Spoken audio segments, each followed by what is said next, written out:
What's going on, everyone? Welcome back to the channel. You are not going to believe what we just got. Marvel just dropped Amazing X-Men issue #1, and it is absolutely insane. Seriously. If you thought the Krakoan era was complicated, just wait until you see the dystopian horror show that is the Age of Revelation. This issue isn't just about the X-Men being beaten down and on the run. It's the foundation for something so much bigger and darker for the entire future of mutant kind. And trust me, you haven't even heard the wildest part yet, so buckle up because we are about to break it all down. Alright, so let's start from the beginning because the setup alone is chilling. This issue drops us 10 years into a bleak future. Forget Krakoa, forget mutant unity. In this timeline, a gene bomb detonated and unleashed an X-virus that killed millions and turned all the survivors into mutants. This area is now known as the Revelation Territories, and it's ruled by, get this, Doug Ramsey. Yep, Cypher, sweet-natured Doug Ramsey is now a psychic tyrant named Revelation. He can control anyone with just his words and can strip anyone who defies him of their ability to communicate, turning them into mindless beings called babbles. How crazy is that? And to stop this madness, the X-Men of this future do the only thing they can think of. They pull the consciousness of Cyclops and Beast from the past into their future bodies with one mission: kill Revelation. Well, that's where it all goes wrong. Issue #1 kicks off right after their plan has completely failed. Not just failed, but failed catastrophically. We are thrown right into the middle of the chaos. Revelation knew about their plan and sent his top assassin, the Angel of Death, who turns out to be, and this is the first gut punch, a mind-controlled Wolverine. And he does not mess around, guys. The first page shows the aftermath of his attack. He has just slaughtered Magneto, Forge, and Archangel. 3 pillars of the X-Men, dead just like that.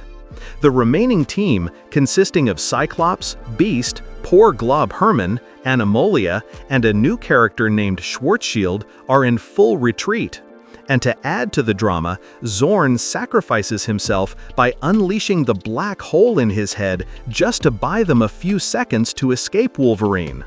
This is just the first few pages. The writer, MacKay, gives us absolutely no room to breathe. He immediately establishes how desperate this situation is. Their mission is no longer about saving the world. It's about surviving long enough to get Schwarzschild to Philadelphia, where a contact is supposed to be able to send Scott and Hank's minds back to their own time. Now, this is where the story gets absolutely wild and a little bit spooky, you guys.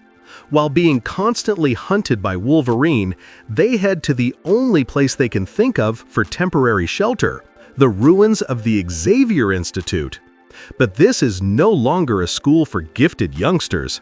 This is Graymalkin Prison, an abandoned and, as it turns out, deeply haunted place. The artist Mahmud Asrar is absolutely phenomenal in depicting the creepy, somber atmosphere here. Every panel feels cold and steeped in dark history. You can just feel the weight of all the tragedies that happened there.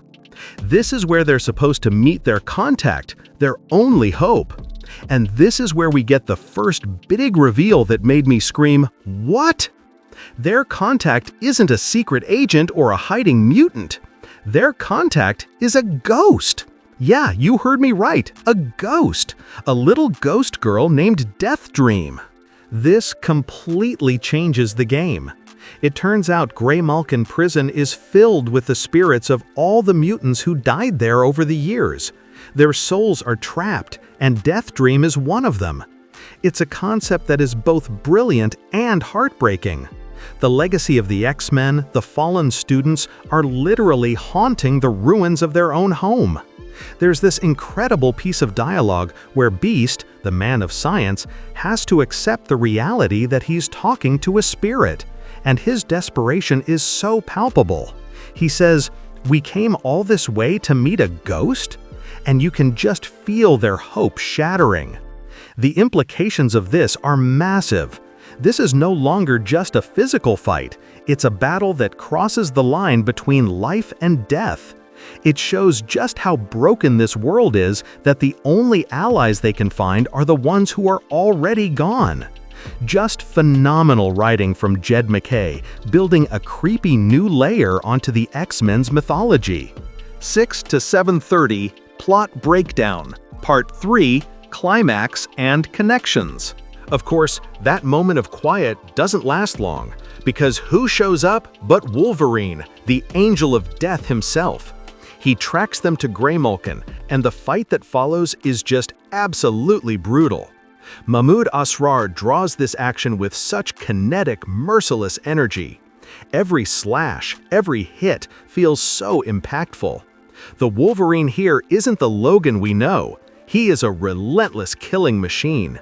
And in the middle of the fight, the worst possible thing happens. He manages to kill Deathdream.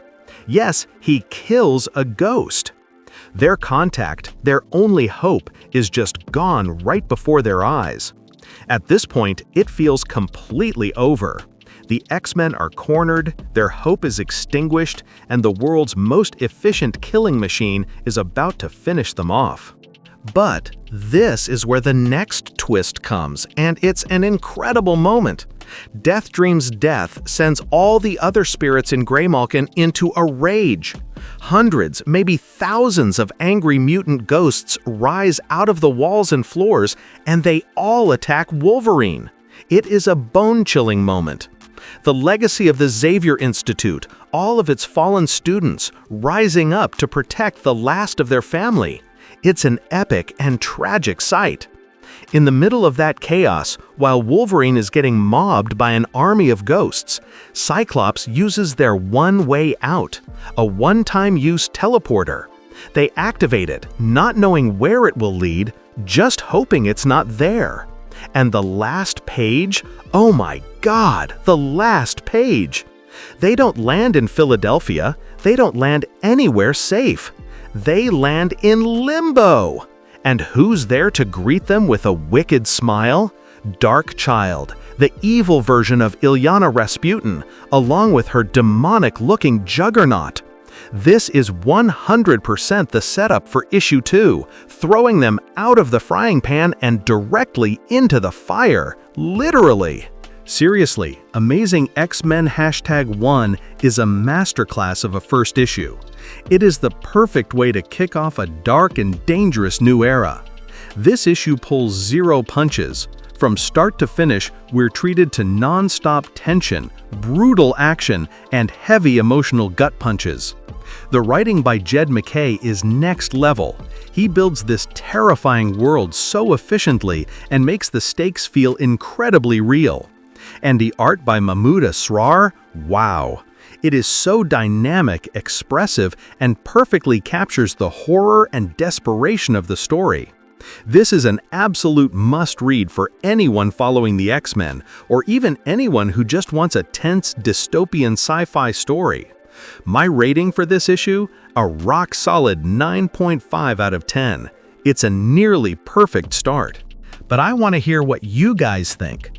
What was your reaction when you found out the Angel of Death was Wolverine? And what do you think Darkchild's plan is for the X-Men stranded in Limbo? Let me know your predictions and theories down in the comments below. If you enjoyed this breakdown, do me a huge favor and smash that like button and subscribe for more comic content.